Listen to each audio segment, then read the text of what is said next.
no vive en Chile porque se exilió hace ya 20 años.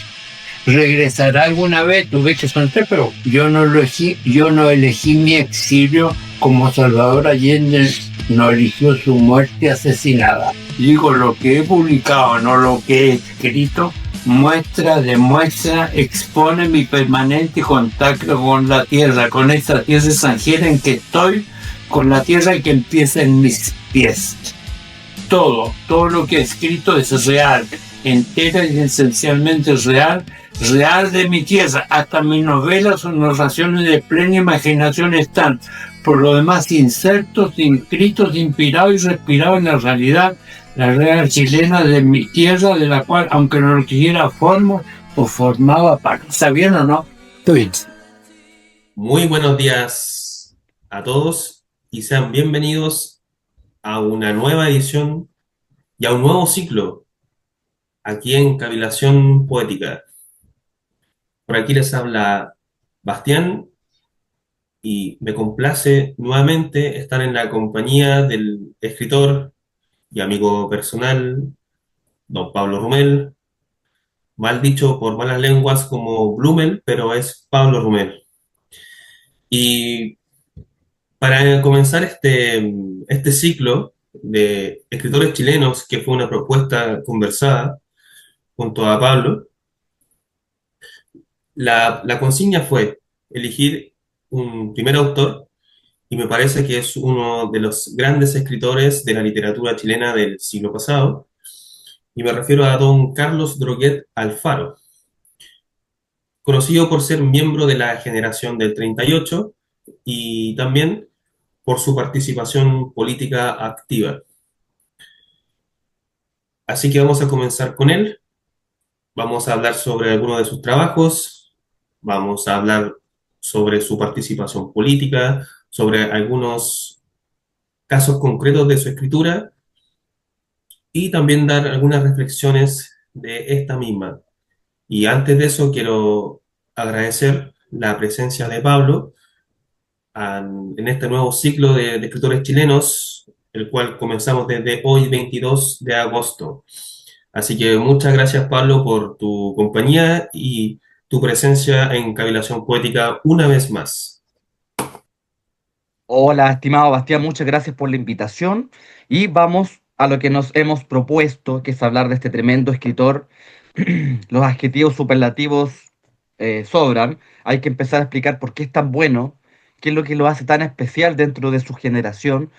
Yo me atrevería a hacer una primera aproximación respecto a su obra y a grandes rasgos podríamos decir que es en cuanto a la temática, es un escritor que se acerca mucho a la barriada, a lo marginal, a los bajos fondos. Eh, en sus libros abundan las prostitutas, los delincuentes, los policías que trabajan en la calle, los que son más de, no los de oficina, los que van al choque.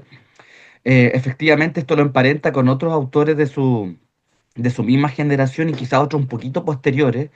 Pienso, por ejemplo, en Gómez Morel, ¿cierto? El autor del Río. Pienso en Nicomedes Guzmán, el de los hombres oscuros. También hay algo de Manuel Rojas respecto a a esta forma más o menos criolla de entender al chileno. El chileno de clase media, ¿cierto? El chileno popular, pero que también está vinculado con los bajos fondos. Ahora, lo particular de Droguet es que si bien temáticamente se desprende de este gran tronco, de esta gran tradición criolla chilena, estilísticamente, y esto es lo curioso, se acerca más a escritores como Marcel Proust, por ejemplo, o William Faulkner. Recordemos que él estudió en la Universidad de Chile, no terminó ninguna carrera, estudió Derecho, pero también estudió literatura inglesa. Y eso me hace presumir que él tuvo una buena base de autores que se manifiestan ya muy tempranamente en su primera escritura. Bueno, él partió con un cuento, publicando en estas revistas chilenas tradicionales que se vendían en los kioscos. Sabemos que era la época dorada de las revistas chilenas. Y su primera obra, escrita al menos publicada, es 60 muertos en la escalera. Tengo la fortuna de tener la primera edición de Nacimiento del año 53. Es una novela portentosa. De hecho, cuando tú ya abres la primera página, él dice, yo no escribí esta novela.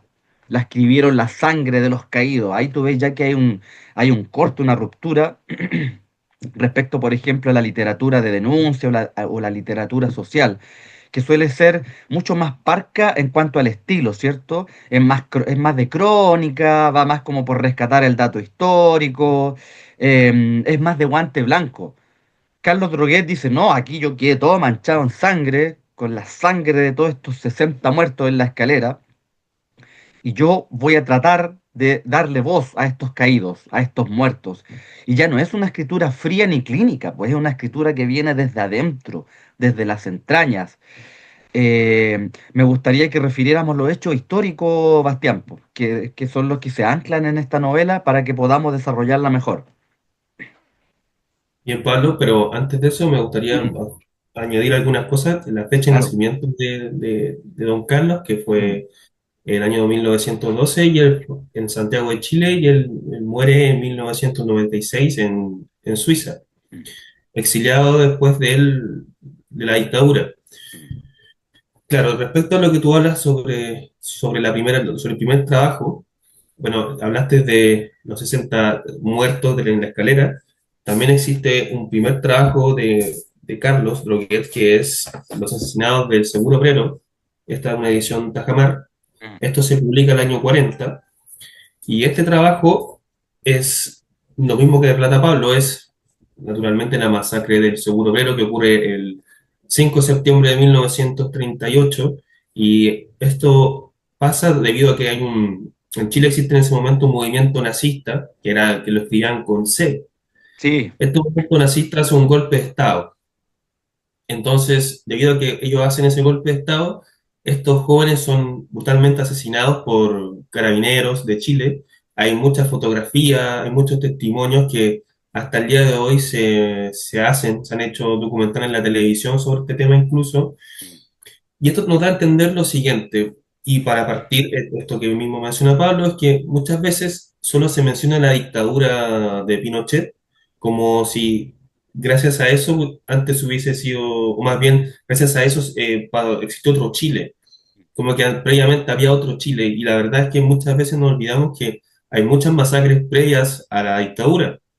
Entonces, Carlos Droguet nos enseña que la historia no es algo como estático, no es algo único, sino que hay muchos hechos macabros que han pasado y que justamente no se tienen en consideración. Y este tema, que fue con jóvenes nazistas, que muchos de ellos realmente ni siquiera eran hombres muy letrados, y ellos eran compañeros como tú hablaste de que Carlos Droguet estudió Derecho, ellos eran claro. compañeros de la universidad de Carlos Droguet.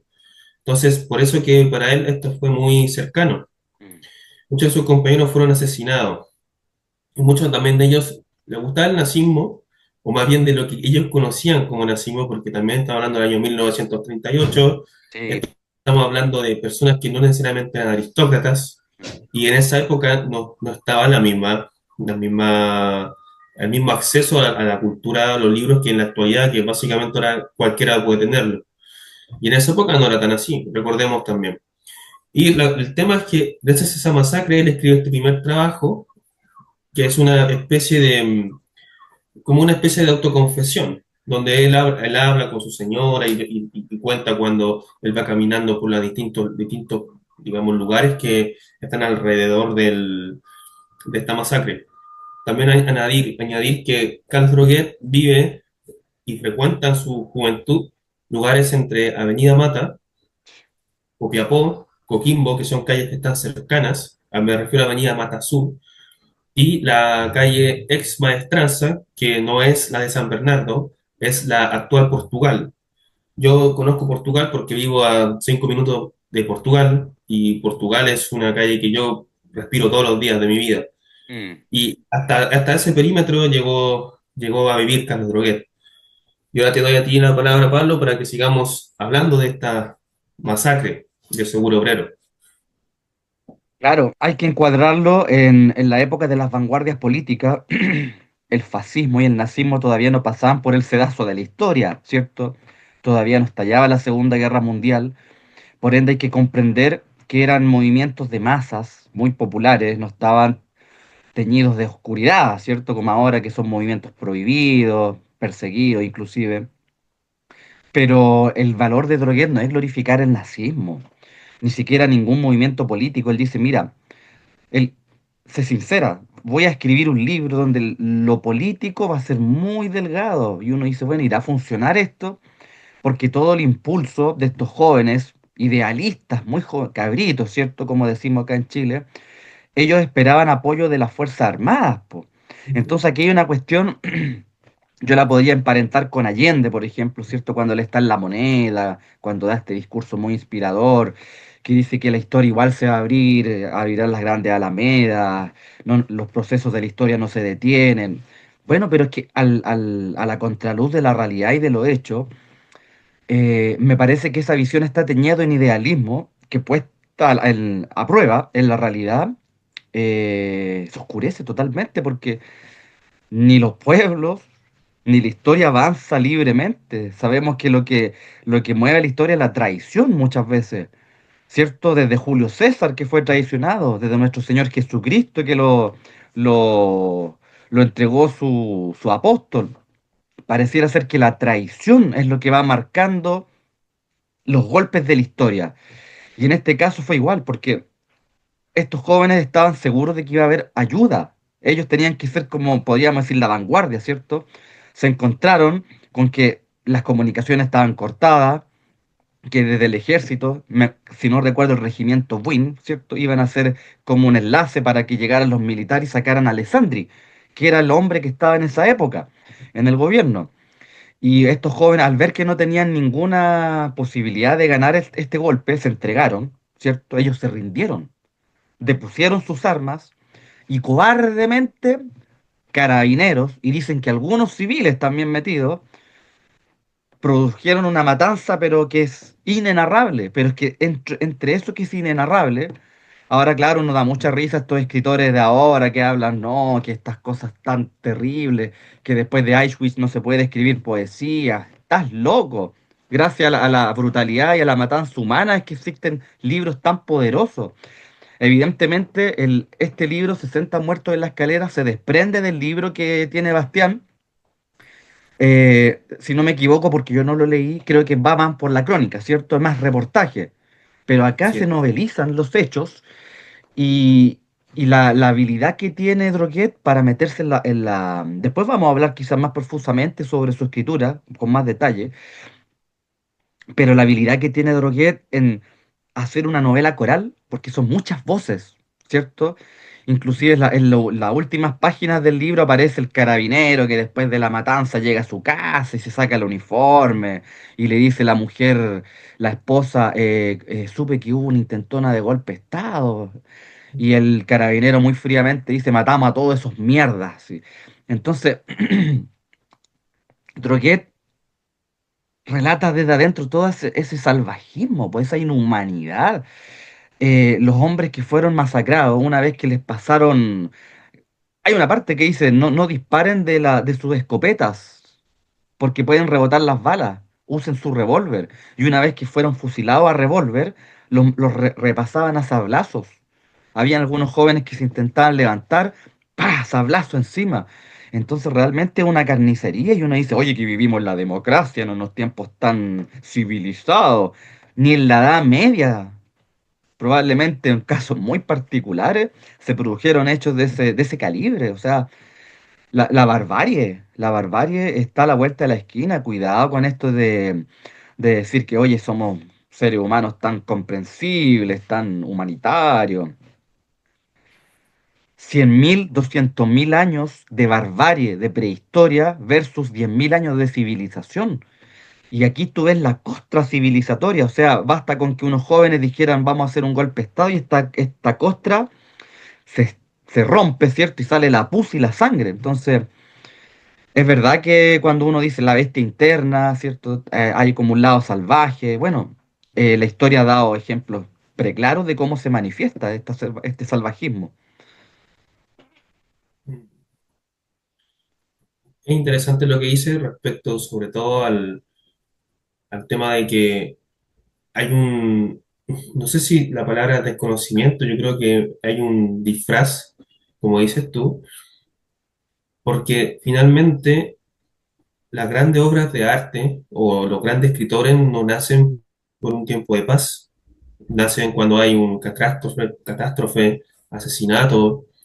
Y yo alguna vez escuché a una persona diciendo que si hubiese más arte, más poesía o todo tipo de arte en general, no habría guerras.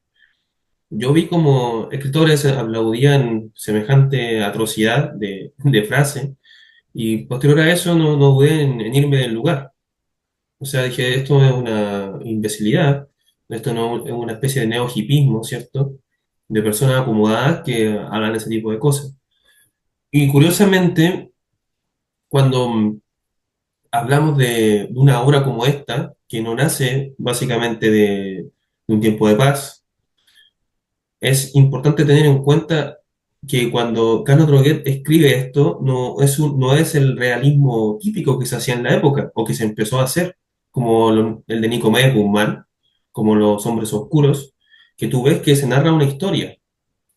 Y en Carlos Droguet no se narra una historia de principio a fin, sino que él se va metiendo en cada personaje o en cada ser, porque muchas veces ni siquiera dice el nombre, pero se mete en la psique de cada uno. Y ya no solo en la psique, sino en sus gestos, en su forma de penetrar con la mirada, en su forma de masticar incluso un alimento. El tipo llega tanto al detalle que ya se transforma casi como si fuese un soliloquio de cada ser. Entonces, creo que esa es la particularidad que tiene Carlos Droguet, a diferencia de otros narradores. Porque hay muchos narradores que cuentan historias, pero él lo que hace es algo básicamente único. Tú en un comienzo hablaste de Marcel Proust y William Faulkner. Mm, Claro, él fue muy fanático de Marcel Proust, y entonces por eso es que hay cierta influencia de él. Pero de todas maneras, en esa época lo que hace Carlos Droguet era único. No hay otro narrador igual a él. Y eso mismo pasa con Patas de Perro, que en el fondo cuando hablamos de Patas de Perro, que es una de las grandes obras de Carlos Droguet, junto con Eloy, ¿cierto? de acuerdo. Tenemos que Patas de Perro también tiene un mensaje porque si bien es un niño con patas de perro, que es como el fundamento principal de la obra, ese niño es completamente abusado en todos lados, hasta en la misma escuela. Escuela que es un lugar donde se supone que el profesor o la profesora te tiene que educar y tiene que tener un carácter para poder desenvolverse frente a, a todos los alumnos. Y curiosamente el mismo profesor golpeaba a este niño, ¿cierto? Lo discriminaba, lo insultaba por ser distinto. Entonces, en el fondo, lo que trata Patas de Perro, y que esto se escribe, imagínense, el año 60, y después se dice que antes Chile no era distinto, pero eso es un desconocimiento, eso son burradas, son personas que tienen una capacidad de reflexión, yo diría, nula, cuando se dice que en Chile antes las cosas no eran así. Y si nos damos cuenta, siempre ha sido igual, ¿cierto? Entonces, cuando hablamos de patas de perro, en donde hay un niño que es, solo por tener unas patas de perro que son determinantes dentro de algo colectivo, que es insultado, que es golpeado, que no lo quieren ver, que incluso sus padres lo abandonan, tenemos que entender que es una crítica social al ser que quiere salir de lo colectivo, de lo aparentemente, de alguna forma, aceptado. Y es ahí donde este niño, Bobby, es un gran ejemplo, donde uno también debe pensar, si yo quiero hacer cosas diferentes, me va a pasar esto.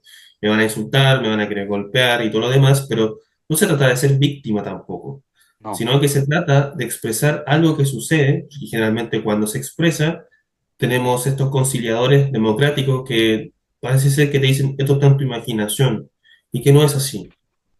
Entonces es importante tener en cuenta que la marginación o lo marginal que expone de Droguet, él expone o más bien escribe para los que no tienen, los que no pueden defenderse. Y mm, por eso también lo hace con Eloy, que es el tipo era un delincuente, ¿cierto?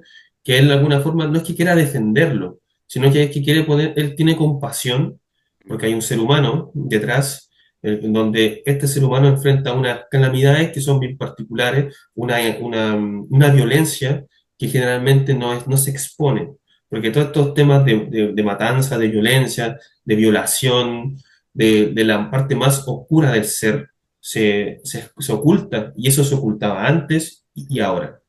Ahora te doy a ti la palabra, Pablo.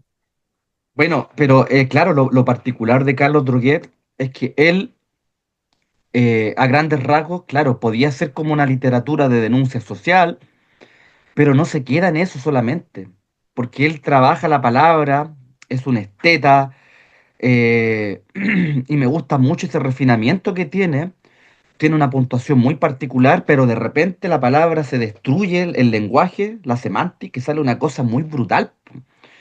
Entonces, mira, me voy a detener un segundito en Patas de Perro. Tú la resumiste muy bien, el espíritu de la novela, de este hombre que recoge a este niño, ¿cierto? En una sociedad donde no hay un Cristo, no hay humanidad. Pues, o sea, el niño prácticamente estaba tirado con esta deformidad. Evidentemente que aquí, claro, hay una ruptura realista, ¿cierto? Porque en la realidad, hasta donde yo sé, no han nacido niños así. Pero la imagen, esa imagen desnuda del niño con patas de perro es brutal porque remite todo esto. En primer lugar, él no idealiza la pobreza. Como muchos idealizan, no, que hay que vivir con lo justito, con lo poco. Él muestra, mira, tú sabes cómo una casa donde no hay para comer, mira, el papá se viola a la mamá, el papá se emborracha y agarra a combo a su hijo. En la casa donde no hay dinero, las cosas son brutales. Evidentemente, el maltrato es transversal a la sociedad. Aparece en la clase alta, en la clase media y en la clase baja. En todas partes aparece. Tampoco vamos a creer que los niños que son adinerados también tienen infancias felices. Pues bueno, ahí está la paradoja. Pero entonces a lo que va en el fondo, Droguet, es mostrar esta realidad, mostrar que, como tú bien decías, en las aulas, que deberían ser espacios por lo menos de seguridad y de respeto, ocurre todo lo contrario. Yo tengo por acá una pequeña anotación, cuando el profesor ve cómo el niño Bobby, es que es muy triste la novela, pues muy triste, o sea, no deja mucho espacio para la esperanza, y dice, no me atreví a mirarlo a Bobby, estaba avergonzado por mí, por la ciudad, por el gremio de profesores, por Chile, esta línea de luz que es Chile y que permite silenciosamente que estos hechos se produzcan bajo su límpido cielo de primavera. Entonces ahora que vivimos en esta sociedad neoliberal, donde toda la gente tiene su casa, su hogar calentito, bueno, y todavía existe el Sename, pues, por ejemplo. Todavía tú ves que estos niños que están al cuidado del Estado son abusados, ¿cierto? En todos los aspectos son maltratados. Entonces hay una cuestión que es como explorar el abismo más profundo. Y al final, si no es una cuestión solamente de plata y de dinero, hay una cuestión que es como una ruptura del hombre que es moral, que tiene que ver con su alma hecha pedazos, ¿cierto? Y es fuerte la novela, realmente cuesta no emocionarse. Y bueno, la otra que tú mencionas es Eloy. Eloy me parece que es una novela un poquito más, podríamos decir, más trabajada, ¿cierto? O sea, todos los libros de Droguet están muy bien escritos, pero me parece que Eloy, voy a evitar la palabra experimental, porque Droguet no experimenta, pero en Eloy probablemente lleva al máximo las consecuencias de escribir una prosa que está dislocada, ¿cierto? De repente el narrador, que está en primera persona, salta a la tercera, de repente los pensamientos, él no utiliza los guiones para los diálogos. Los diálogos se van desmembrando a partir de la misma palabra, de la misma estructura. Años después todos se llenaban la boca hablando de Saramago, que recibió el premio Nobel, o en Argentina es muy mencionado Juan José Saer, que como que mira, acá tenemos un escritor tremendo, como son los argentinos. Acá en Chile ya 40, 50 años antes que Saer, que Piglia todo esto alababa esta novela, reconocía su deuda. Ya tuvimos un escritor grandísimo, grandilocuente. La misma Marta Brunet dijo, bueno, cuando salió este hombre, este Droguet, nosotros, nosotras, pensábamos que era un escritor francés, que le traducían al español, porque nadie escribía como él en esa época. Ya después, claro, se hizo como digamos que él inicia una forma de escritura acá en Hispanoamérica. Después tenemos a Juan Rulfo, ¿cierto? Después tenemos, bueno, quizás García Márquez, aunque García Márquez va para otra línea, pero el gran iniciador es Carlos Droguet. Carlos Droguet, eh, bueno, a mí me dan lo mismo los premios, pero él pudo haber sido perfectamente un ganador del premio Nobel. Perfectamente, tenía las credenciales de sobra. Y eso a grandes rasgos, mi buen Bastián. Pero como tú mencionas, quizás los premios no son tan interesantes, sino que para el mismo autor que muchas veces le viene bien por un tema económico, ¿cierto? Pero Carlos Droguet justamente gana el Premio Nacional de Literatura en el año 70. Y justamente en el año 75, si no me equivoco, él se exilia. Y él no quiere volver más a Chile después de lo que acontece políticamente en ese entonces, porque quiero también añadir que Carlos Droguet fue un hombre profundamente de izquierda, y esto lo menciono porque como él es de alguna forma nombrado la generación del 38 o del 42, porque también se le conoce como la generación del 42. Ya habría que buscar unas fuentes con Ricardo Lacham, que es uno de los que nombra esta generación de esa manera, pero generalmente se conoce generación del 38 debido a Miguel Serrano. Y Miguel Serrano evidentemente fue uno de los miembros o partícipes de esta generación, pero hay una forma de idealizar, creo yo, demasiado esta generación, y quien lo hace generalmente son lectores novicios de Miguel Serrano. Y se cree que muchas veces los miembros de esta generación son esotéricos, ¿cierto? Son nazis también. Me refiero a personas con estas características generalmente, que me ha pasado muchas veces que me conversan o idealizan una generación y nunca han leído otra cosa que algún texto de Miguel Serrano. Quizás por ahí algún panfleto pequeñito, algún cuento muy corto, o yo creo que quizás solo el título de algún cuento de Héctor Barreto, Mm. joven que muere asesinado también aquí cerca de Avenida Mata también, que también tengo el placer de conocer la lápida donde está escrito su nombre, donde lo asesinan, los mismos nazistas, y son estos mismos nazistas que después son asesinados en el Seguro Obrero. Mm. Carlos Droguet pertenece a esta generación, pero él hay que entender que él se relaciona mucho mejor con personas que vienen de antes, en el caso de Manuel Rojas, de José Santos González Vera, que son grandes amigos de él, ¿cierto? Y él también, en esta generación, cuando él escribe y hace todos estos artículos, él no se conoce ningún gran amigo de él. Sí, conoció gente, evidentemente, como Nicomedes Guzmán, pero los amigos de él eran estos que acabo de mencionar.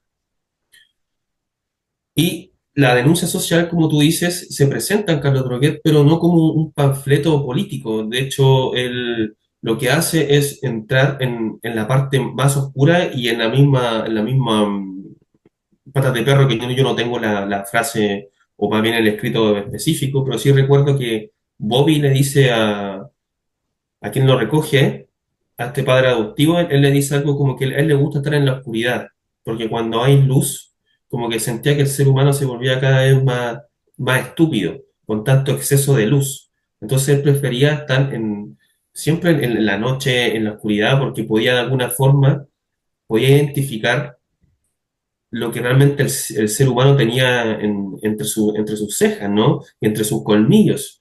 Entonces, para él la oscuridad era casi una forma de meditación, no en el sentido búdico, sino en el sentido de contemplar.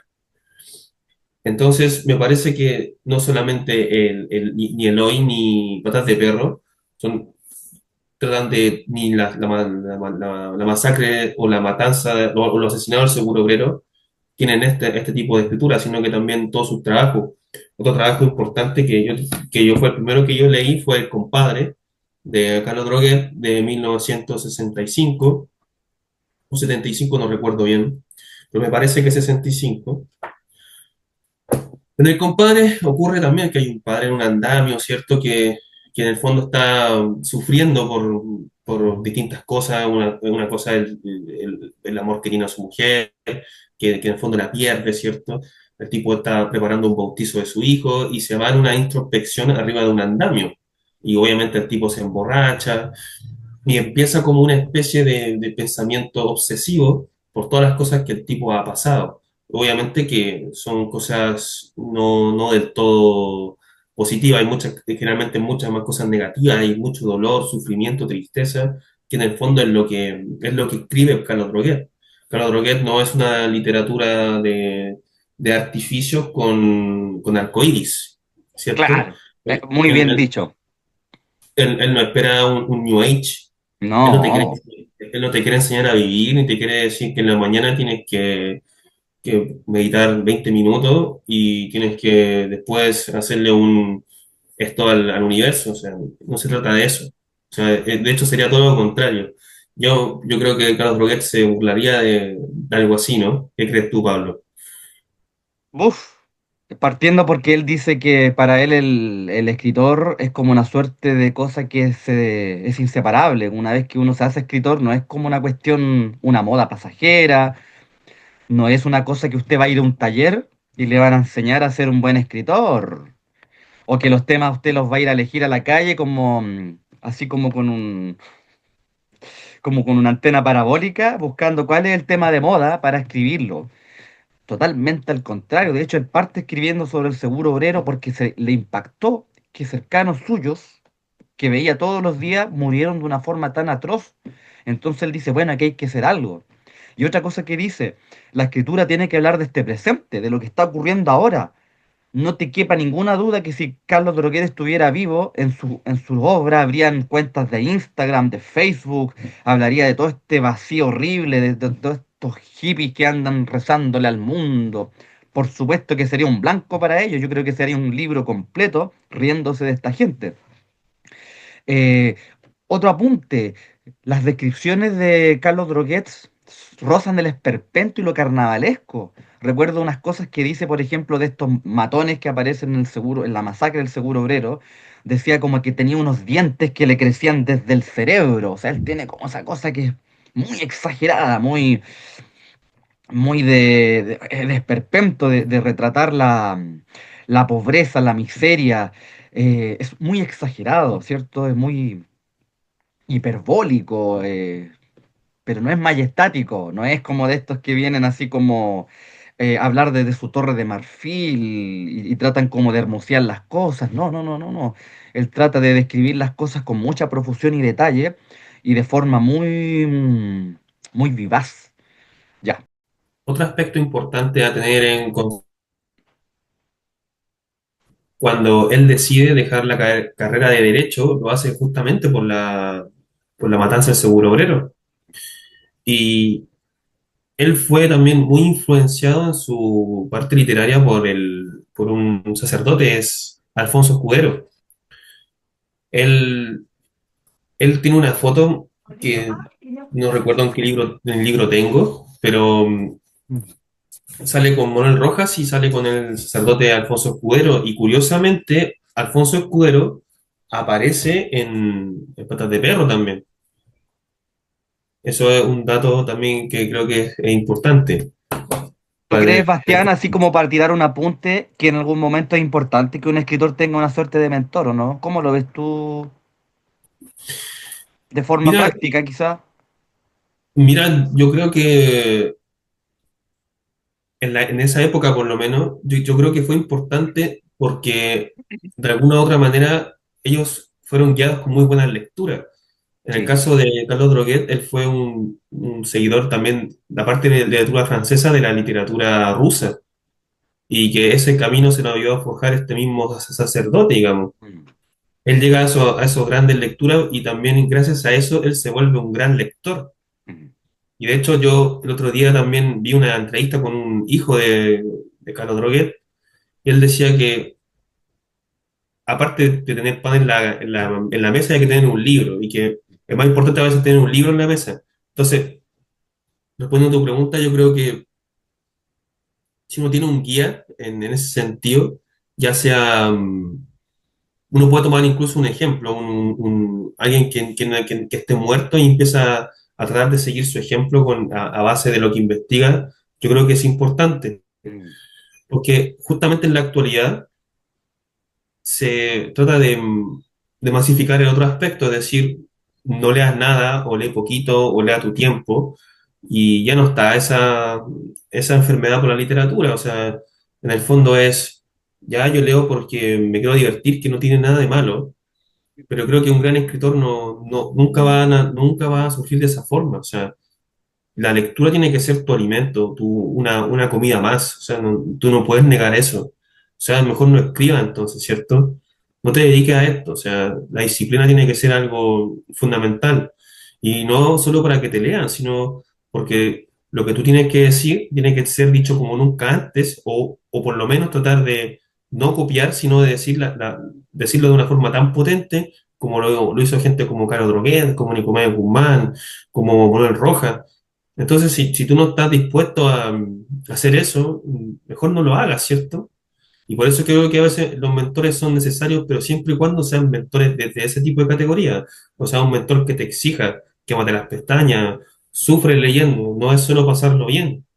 Entonces ahora la lectura es como pásalo bien, está bien. O sea, si tú no tienes una gran aspiración ni una prioridad de esto, lee lo que quieras y cuando quieras.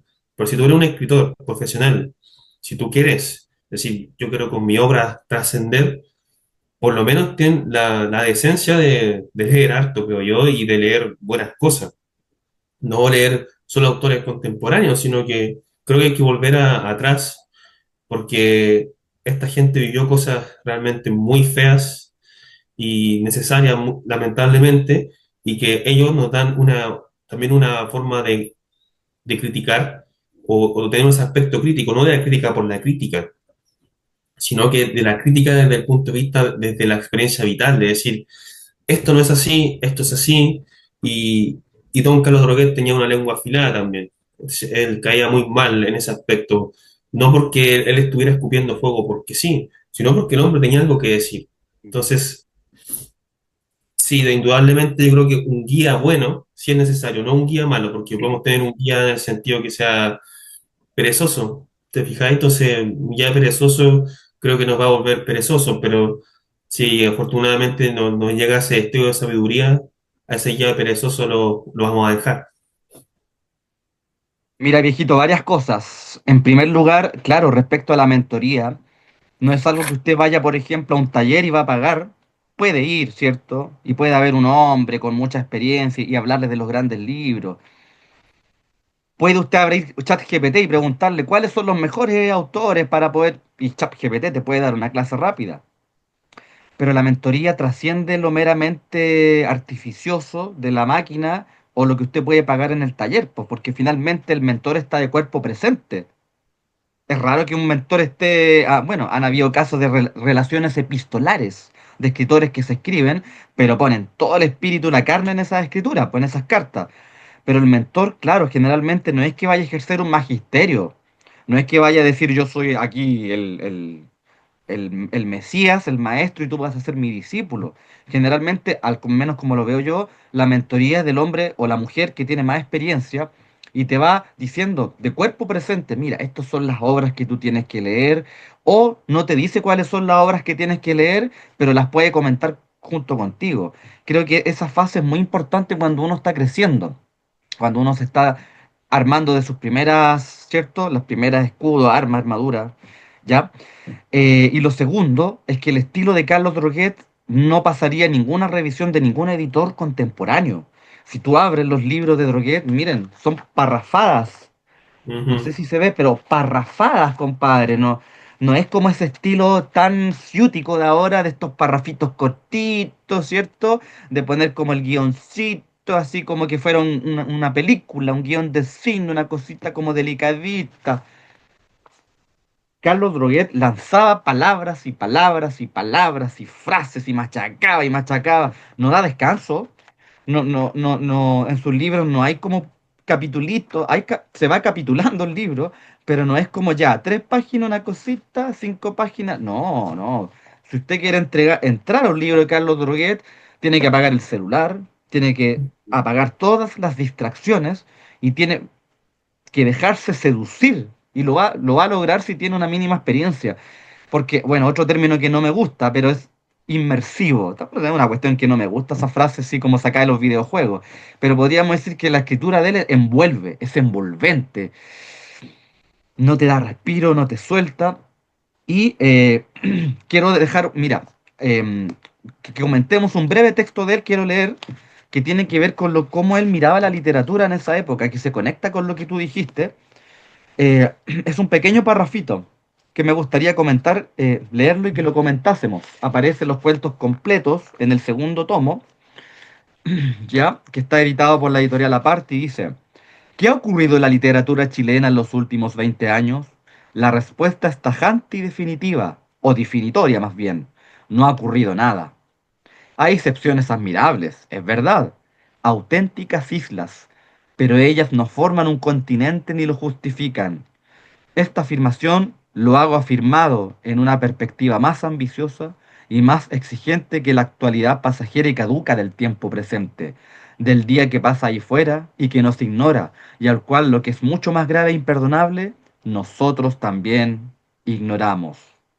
La literatura chilena, y en esto también me incluyo, porque yo también soy parte de la literatura, dice, es frívola, espiritualmente pequeña, irresponsable, no tiene garra, no tiene coraje, no tiene imaginación, profundidad ni estilo, vive de espaldas a la realidad chilena, no solo la realidad histórica, sino la realidad no escrita, desgraciadamente no escrita, que pasa ahí fuera en estos momentos, o que pasará mañana o esta noche, cuando baje el viento de los cerros.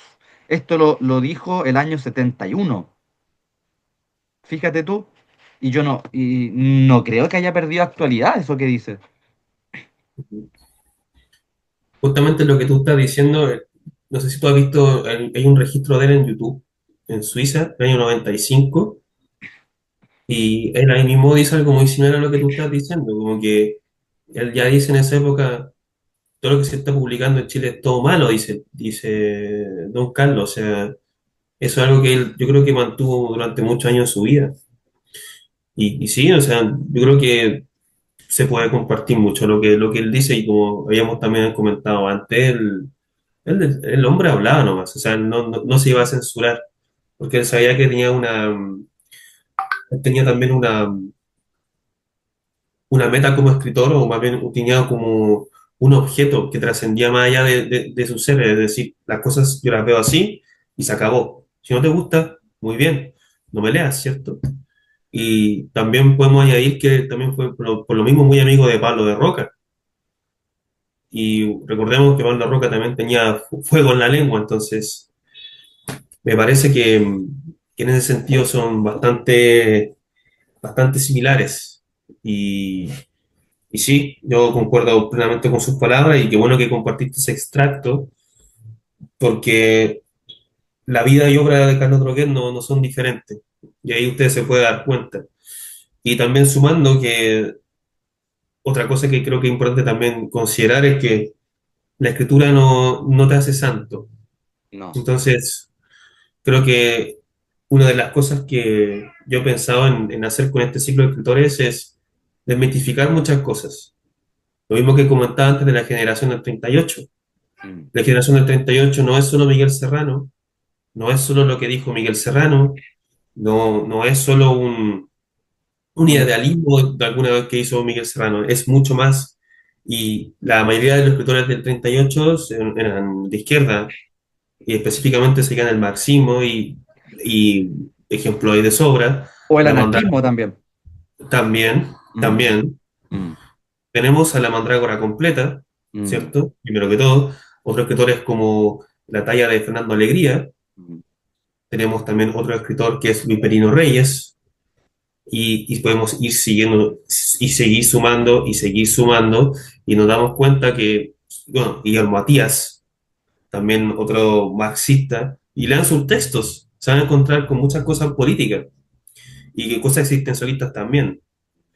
Héctor Barreto, que fue asesinado, él también era de izquierda, y bueno, podíamos seguir enumerando. Omar Cáceres también perteneció a un partido de izquierda, socialista.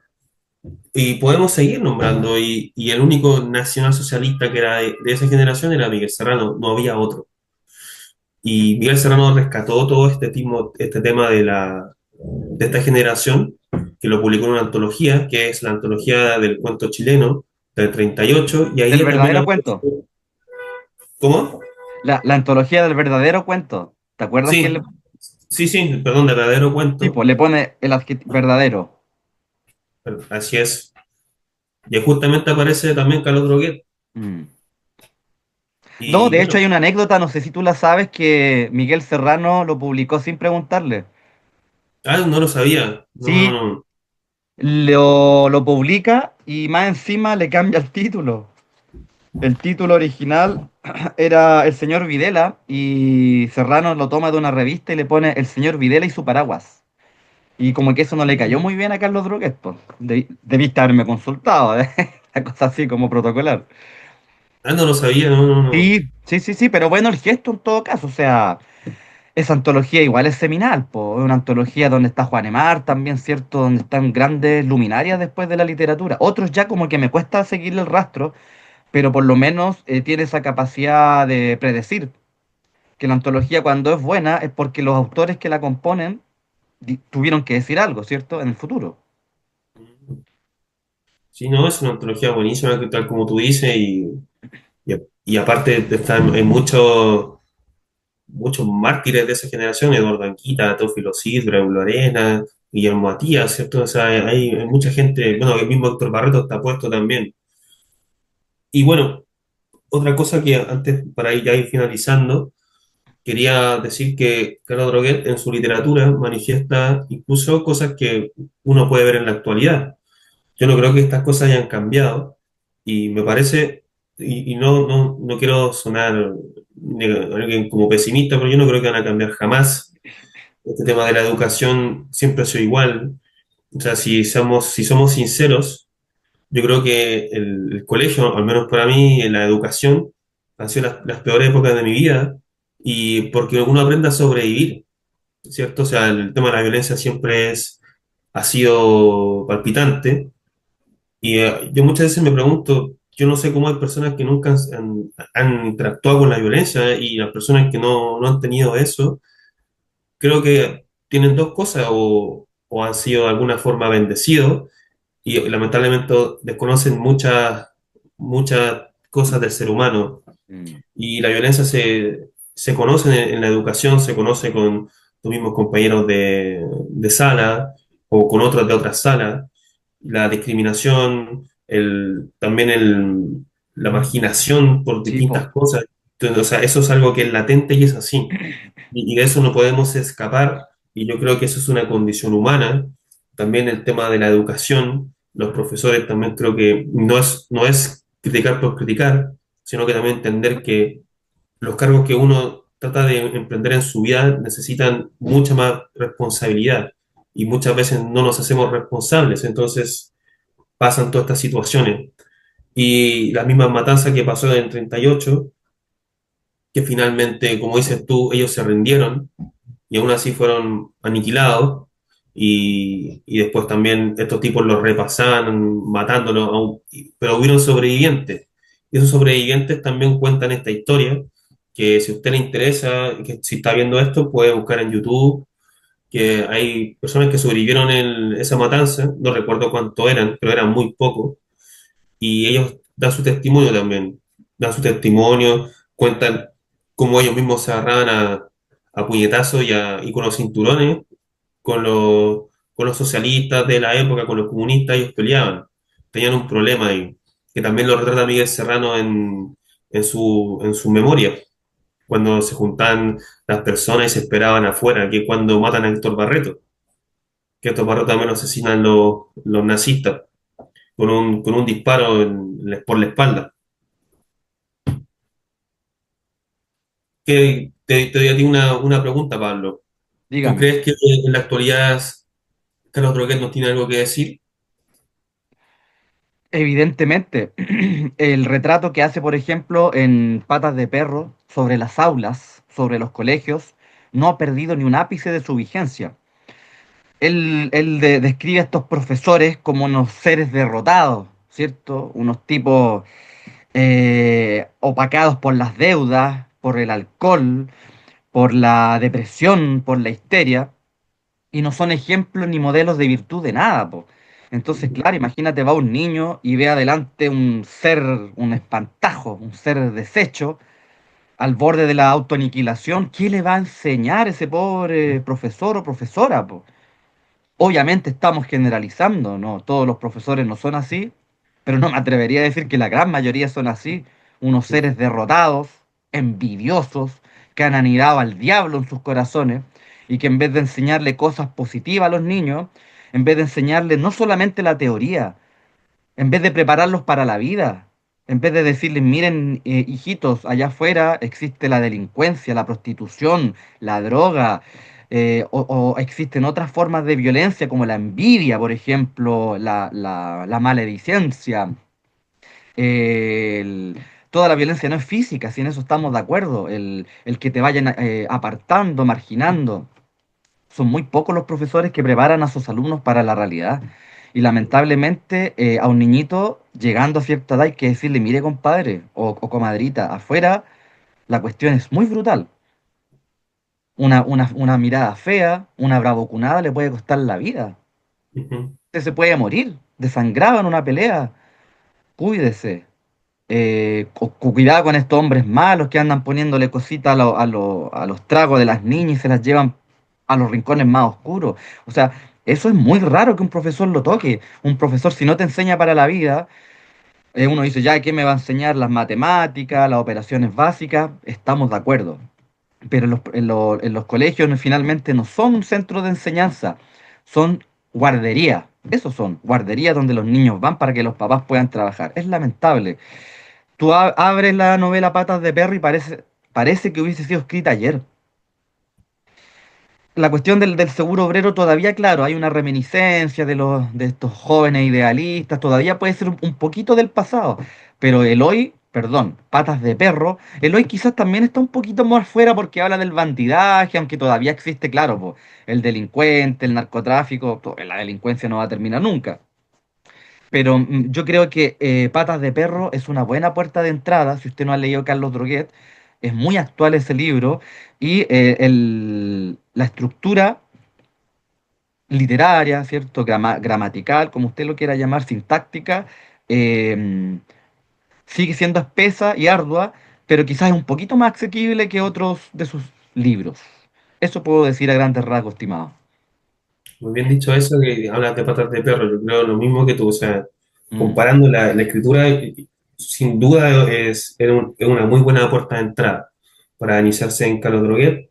Y lo otro que comentas sobre el tema de la educación, sobre cómo Carlos Droguet toca estos temas, me parece que es muy particular de ese tipo de literatura en esa época, ¿cierto? O sea, Nicomedes Guzmán, por ejemplo, cuando tú lo lees, te das cuenta que este tipo está realmente entrando en esa herida que nunca termina de sangrar y que probablemente sigue pasando lo mismo, ¿cierto? Porque no hablan de los conventillos y es muy similar a Carlos Droguet. O sea, él se mete en ese aspecto muy oscuro del ser y no lo suelta, y no porque no quiera, es porque como que cada vez va desocultando más cosas, que se va metiendo mucho más ahí adentro y tú dices, mira, esto me está mostrando algo, me está reafirmando quizás que lo que yo veo o que lo que yo siento no es una locura, es algo que sucede. O sea, si me pongo a observar, como lo hicieron estos grandes genios, te das dando cuenta, sí, esto está pasando, esto sucede, y quizás en un vecino le esté pasando eso, quizás yo salgo a la vía pública, al menos en mi caso yo salgo a la vía pública y hay tipos tirados en el piso durmiendo. Entonces, eso es algo que quizás no en todos lugares sucede, pero uno tiene que empezar a pensar y decir, ¿qué está pasando aquí? ¿Cuándo esto no ha sido distinto? ¿Es algo novedoso que dicen algunos? No, no es novedoso. Siempre ha ocurrido.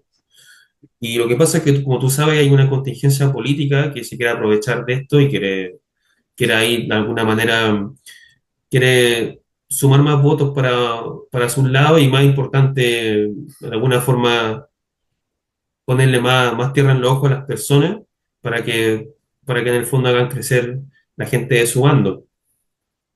Y el tema de la educación que tú dices, el tema del profesor, es muy importante, que es algo que yo creo que no se trata, nunca se trata. Y me parece que, claro, uno por eso que tiene que tener un guía en la vida, sobre todo en esa época, y sobre todo yo creo que por eso Carlos Troquet habla sobre Alfonso Escudero, porque él fue un guía quizás para él, no solo en lo literario.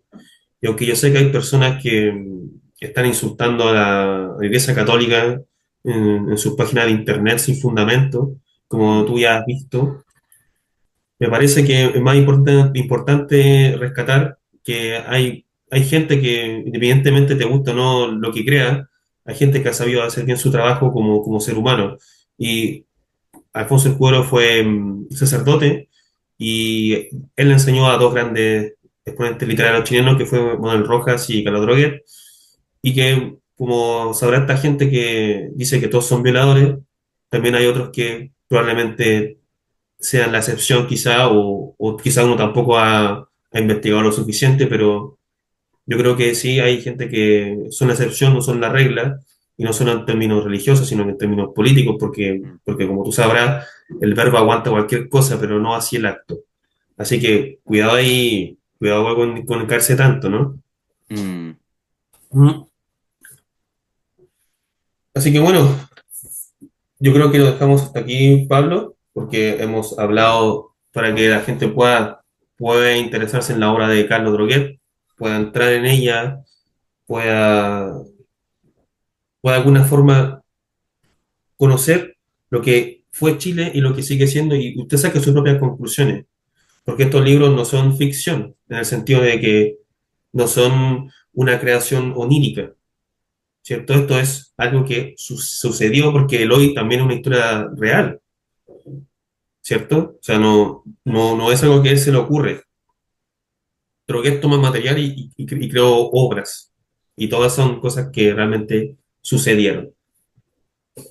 Para fortuna nuestra, Bastián, hemos revisado la bibliografía esencial, a mi gusto, pero hay muchos libros más por descubrir. Hay libros que son póstumos, están los ensayos, los materiales de construcción, están las crónicas periodísticas de Droguet. Droguet es un hombre plenamente de su tiempo. Él está donde había que estar, ahí, al pie del cañón. En sus últimos años, que se va a Europa, ¿cierto? Él vive en una suerte de reclusión, pero hay que entender que llegando a una edad, un hombre ya está enfermo, está viejo, está cansado, ¿cierto? El retiro es totalmente comprensible, pero cuando él estuvo activo fue un testigo privilegiado de su época. Quedaron pendientes algunos temas como los cuentos, lo vamos a tratar probablemente en el futuro. Em, yo creo que tú estás de acuerdo, Bastián, que si alguien quiere escribir acá, dejar un comentario, gustosamente tú o yo lo vamos a responder. Carlos Droguet es materia abierta, es un escritor, como dije, con mucha obra. Nosotros solamente comentamos las más singulares, las más conocidas. Está El Enano Cocorí, hay varios libros que yo tampoco he leído. El Compadre, lo tengo por ahí en mi lista. Así es que Carlos Droguet, materia abierta, parada obligatoria si usted es novelista, no puede eludir esa parada. Si usted habla, inclusive no es chileno y está fuera de Chile, yo sé que en España lo han editado, yo sé que en Argentina deben correr ediciones y en México. Léalo, se va a hacer un gran favor. Y si usted es un lector curioso que le gustaría saber, dejar el lugar común de que en Chile son puros grandes poetas, no señor, no señora. Acá en Chile tenemos grandes narradores de primer nivel, de primera línea, que ya los quisieran tener en Argentina, en México o en España, que tanto se llenan la boca hablando que ellos, poco menos que son los grandes titanes de la literatura. No, no, no, no, no. Empiecen a leer literatura chilena. Y lo digo yo con conocimiento de causa, que he leído prácticamente todas las tradiciones hispanoamericanas, desde México hasta Chile, Guatemala, Centroamérica, Cuba y qué decir España. Así que ese es mi cierre, pues, estimado Bastián. Es una invitación y una admonición también. No me parece muy bien tu cierre. De hecho, como dices tú, Carlos Droguet y la literatura chilena desde ese entonces fue y es todavía una herramienta necesaria. Y además, como tú dices, para un novelista, incluso para alguien entusiasta de cualquier otro tipo de materia literaria. O sea, bueno, tú sabes lo que a mí me gusta a mí, la poesía, pero sin embargo, me parece que Carlos Droguet, la prosa que tiene mucha poesía también. No en el sentido de la forma, pero sí en el fondo. y yo creo que también lo recomiendo para alguien que le interese la poesía y la literatura en general y la generación del 38, porque con Pablo seguiremos tratando escritores de esta categoría con la idea de, además de nosotros, que nos enriquecemos bastante con esto, que usted que nos está viendo en la pantalla, que por supuesto que puede comentar lo que usted quiera, siempre que sea con respeto, si no ya sabe que se va a ir eliminado, puede comentar y también quizás sumar algunos datos que nosotros no manejamos o que, no, o que quizás no dijimos por un tema de tiempo, pero siempre está abierto el diálogo, porque de eso se trata, de dialogar sin censura, pero con respeto. De eso se trata este canal y los dejamos a todos invitados. Así que antes de cerrar, le quiero dar las gracias a, a ti, Pablo, porque sé que está un poco complicado de salud.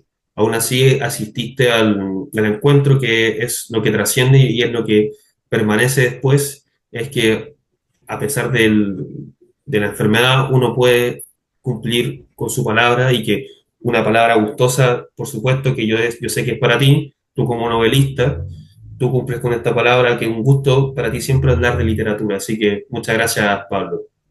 Muchas gracias, Bastián. Evidentemente la lectura, eso es lo hermoso que tiene, que tú la puedes conversar. Puedes crear lazos de amistad y que van a ser duraderos en el tiempo, no tengo ninguna duda. Estas cosas duran toda la vida. Así es, compadre. Así es.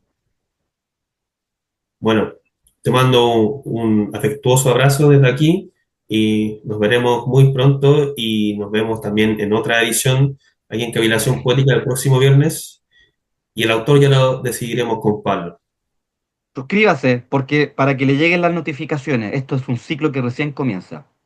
Dios Así mediante, es, ¿ya? así es. Muchas gracias, Pablo.